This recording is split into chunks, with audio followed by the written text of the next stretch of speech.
तो भाई अगर आप आज के दिन भी रैंडी ओटन के थीम सॉन्ग के मजे डब्ल्यूडब्ल्यू में ले पा रहे हो तो उसके पीछे आपको उनकी वो जो फ्रांस वाली एंट्रेंस है उसको पूरा क्रेडिट देना चाहिए, क्योंकि कुछ अंदर की बातें खुद रैंडी ओटन ने बताई। उन्होंने कहा कि ये वाला जो थीम सॉन्ग है मेरा वॉइसेस वाला जो अभी है, इसको हम चेंज करने वाले थे। अगर आप चैनल पर एक्टिव चैटर हो तो आपको याद भी होगा कि कैसे रैंडी ओटन के रिटर्न से पहले हम लोग डिस्कस कर भी रहे थे कि यार शायद ये जो म्यूजिक है ऐसे पता चल रहा है कि डब्ल्यूडब्ल्यू इसको चेंज कर सकती है। इनिशियली नहीं, किसी एक पॉइंट पे जाके डब्ल्यूडब्ल्यू को उसको चेंज करना था, ये नहीं कि वो सीधा रिटर्न पर ही नए थीम सॉन्ग के साथ रैंडी ओटन को लेके आ जाएं।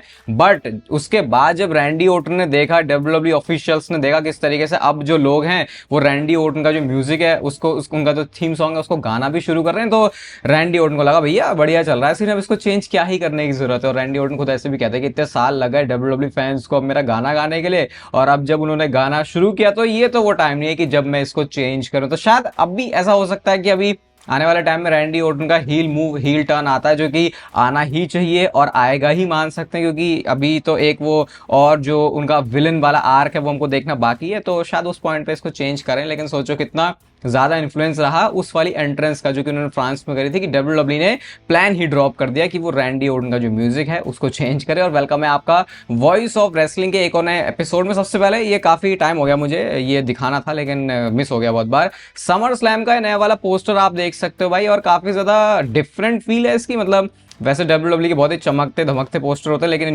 न्यू जर्सी होने वाला तो इन्होंने इसको थोड़ा सा वैसे ऐसे थोड़ा विंटेज टाइप की वाइब भी आ रही है। डब्ल्यूडब्ल्यू बहुत मिनिमल जब पोस्टर्स को रखा करती थी। और अगेन यहाँ पे नोट करने वाली बात तो सुपरस्टार्स हैं जिनको फीचर किया है, John Cena, Cody Rhodes, Roman Reigns, CM Punk, ये सारे बड़े बड़े जो सुपरस्टार्स हैं वो इस समर स्लैम में है। और इस बार की समर स्लैम हल्के में लेने की बिल्कुल भी जरूरत नहीं है, हो सकता है रेसलमेनिया से भी ये बड़ी हो जाए। अगेन हाइप नहीं कर रहे चीजों को, ठीक है, पोटेंशियल की बात कर रहे हैं, क्योंकि पहली बार समर स्लैम 2 नाइट्स का होने वाला है और डब्ल्यूडब्ल्यू फिर इस चीज को बहुत ज्यादा ऐसे भी तो करने वाली है कि भाई पहली बार हो रहा है तो पहली बार में अब क्या होगा, क्योंकि एक हिस्टोरिक इवेंट माना जाएगा इसको, क्योंकि पहली बार रेसलमेनिया के अलावा कोई जो इवेंट है वो 2 नाइट्स का हो रहा है, तो उस हिसाब से आप इसको जो है वो स्पेशल मान सकते हो। कुछ दिन पहले मैंने आपको बताया था कि जो स्टोन कोल्ड स्टीव ऑस्टिन है उनको $1 मिलियन जो है ऑफर किए थे लोगन पॉल ने कि भैया तुम प्राइम वगैरह पहन के आ जाओ, स्पीड वाली हरकतें कर दो। स्टोन कोल्ड ने उसके बाद पब्लिकली आके बोला कि जिस तरीके से लोगन पॉल ने पब्लिकली बोला इस बात को कि मुझे उसने ऑफर किए थे, ये बात उन्हें कोई खास पसंद आई नहीं। तो भाई इसका जवाब भी पब्लिकली लोगन पॉल ने दिया है, और वो सॉरी ही मांग रहे भाई स्टोन कोल्ड से। उन्होंने बोला कि यार उस दिन मैं थोड़ा सा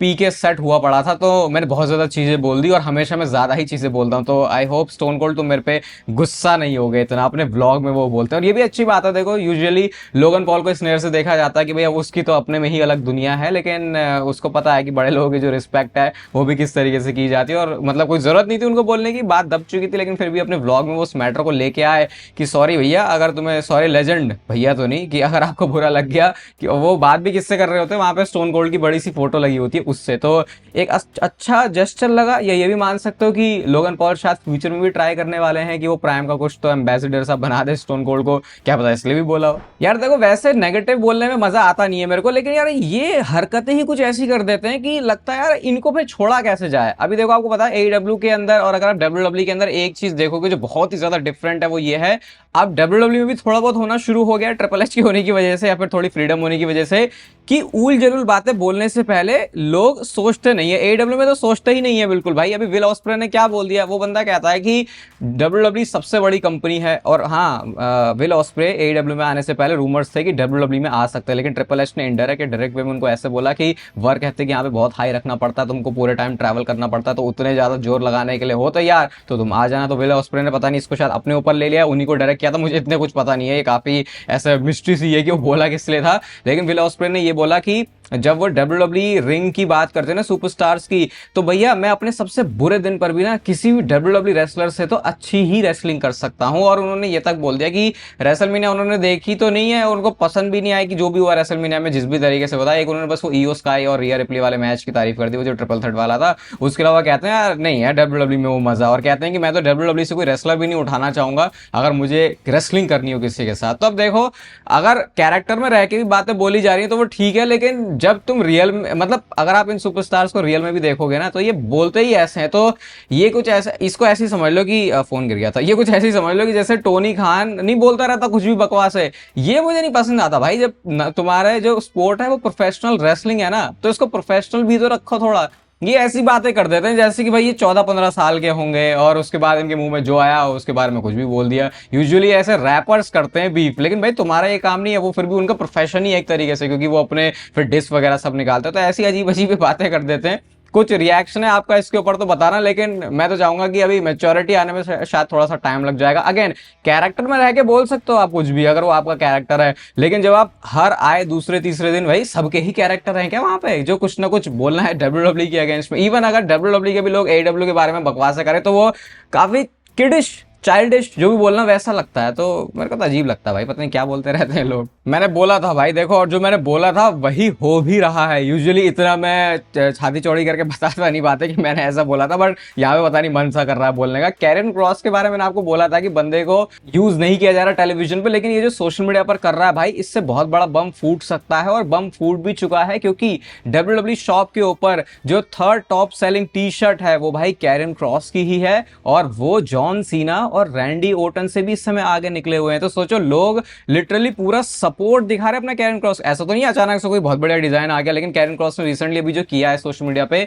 एक तो उन्होंने पूरा व्लॉग भी डाल दिया था जिसमें वो कह रहे थे my name is Roman Reigns, I am stripper, ऐसा करके वो जो मजाक सा कर रहे थे। उसमें तो 1.5 लाख के ऊपर भी जो यूट्यूब पर व्यूज हैं वो जा चुके हैं, और ये नंबर्स काफी ज्यादा माने जाते हैं। तो वो इवन इसको अप्रिशिएट भी कर रहे होते हैं ट्विटर पे कि भाई तुम लोग अच्छा सपोर्ट कर रहे हो। तो ये देख लो भाई, अब कैरन क्रॉस ने यहाँ से अपनी जो हवा है वो बनाना शुरू कर दी। अब तो मैं बस यही देख रहा हूँ कि डब्ल्यूडब्ल्यू क्या इन सारी चीजों को मॉनिटर कर रही है, क्योंकि हवा बनाना अलग होता है, लेकिन फिर उसके ऊपर कैपिटलाइज करके एक्चुअल में जब तक स्टोरी लाइन में तुम कुछ तगड़ा नहीं करते, तुम अपने आप को स्टैब्लिश नहीं कर सकते।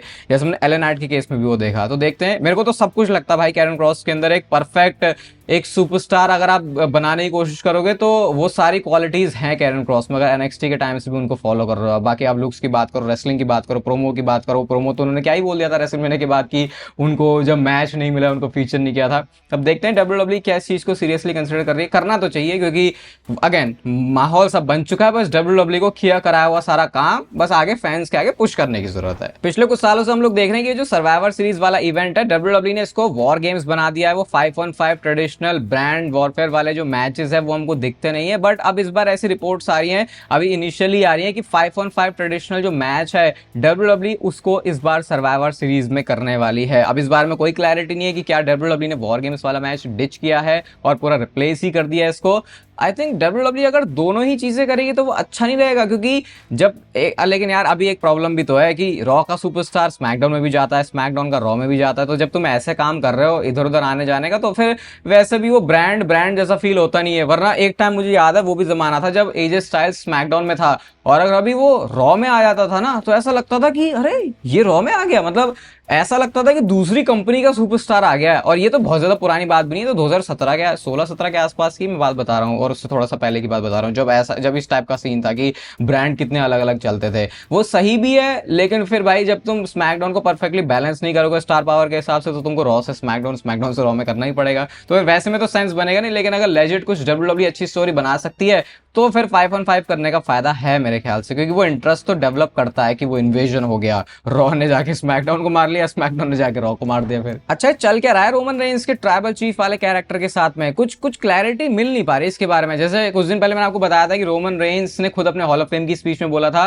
कि there is no tribal chief without Paul Heyman, और पॉल हेमन तो अब रोमन रेंस का साथी रहा नहीं है। तो फिर अब डब्ल्यूडब्ल्यू करने क्या वाली है इस ट्राइबल चीफ के साथ? क्या स्टिल रोमन रेंस के साथ एसोसिएटेड रहने वाला है, या डब्ल्यूडब्ल्यू पूरी तरीके से इसको हटा देगी? तो देखो भाई, अगर आप स्टोरी लाइन जितना भी समझ में आ रहा है, अगर आप स्टोरी लाइन के हिसाब से देखो तो there is no tribal chief, यानी रोमन रेंस की जो स्टोरी है अब वो उनकी ब्लड लाइन के अराउंड, उनके नेता होने के अराउंड, उनकी लीनियज के अराउंड उतनी ज्यादा फोकस नहीं होने वाली जैसा वो अब तक थी। ब्लड लाइन की पूरी स्टोरी में हमने देखा ट्राइबल कोर्ट इनका हो जाता था, फिर कभी ट्राइबल सेलिब्रेशन हो जाता था, तो वो वाला जो गिमिक है वो उस तरीके से ड्रॉप होगा। But at the same time ये जो नेम मिल चुका है रोमन रेंस को ट्राइबल चीफ वाला, ये तो रोमन रेंस के साथ चिपका ही रहने वाला है। आप इसको ऐसे कंपेयर कर सकते हो जैसे बोला जाता है रैंडी ओटन को लेजेंड किलर, तो अब वो बोला ही जाता है ना हमेशा, जब वो खात्मा करते रहते हैं लेजेंड्स का, तो भाई वो अपने उस नेम को जो फिर से और रेलेवेंट करते रहते हैं। तो अब वो रोमन रेंस के नेम के साथ जुड़ा रहेगा ट्राइबल चीफ, लेकिन ऐसा नहीं है कि वो स्टोरी लाइन के अंदर वैसे दिखने वाला। और इसी वजह से